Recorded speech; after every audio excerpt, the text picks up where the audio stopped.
Let's talk about this story and other top political news with syndicated columnist Charles Krauthammer. He is in Washington tonight. Charles, I want to take you back to Catherine's story, and that is the FBI documents that came out and show what is alleged to be this quid pro quo between Undersecretary of State Patrick Kennedy and this FBI official who is talking about the emails and classification. Your sense of that story and its impact?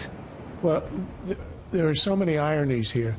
The first is that this is probably normal procedure inside any administration, inside the bureaucracy, trading off favors, trading off probably shady maneuvers.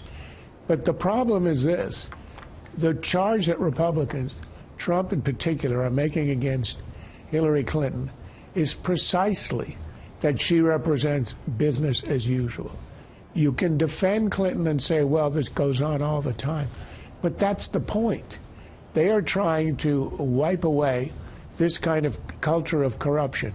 It is hard to deny that there's a quid pro quo, or at least one was proposed, when the phrase quid pro quo is used to describe the transaction in the documents.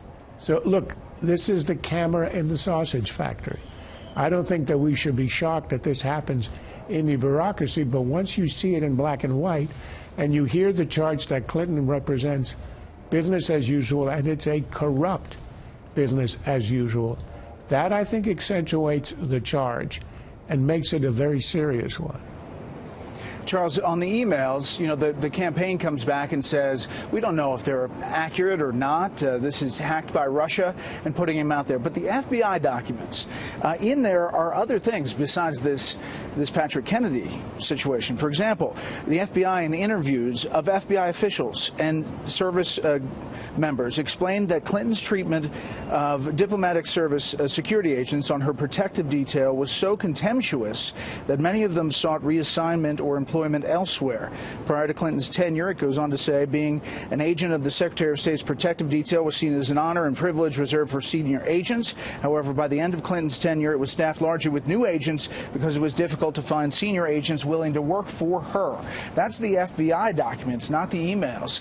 And right. I'm just wondering how you think this all plays politically in a situation where Donald Trump is clearly getting bombarded on the allegations by all of these women. Look, there are shelves in libraries groaning with tomes describing the personal unpleasantness of Hillary Clinton.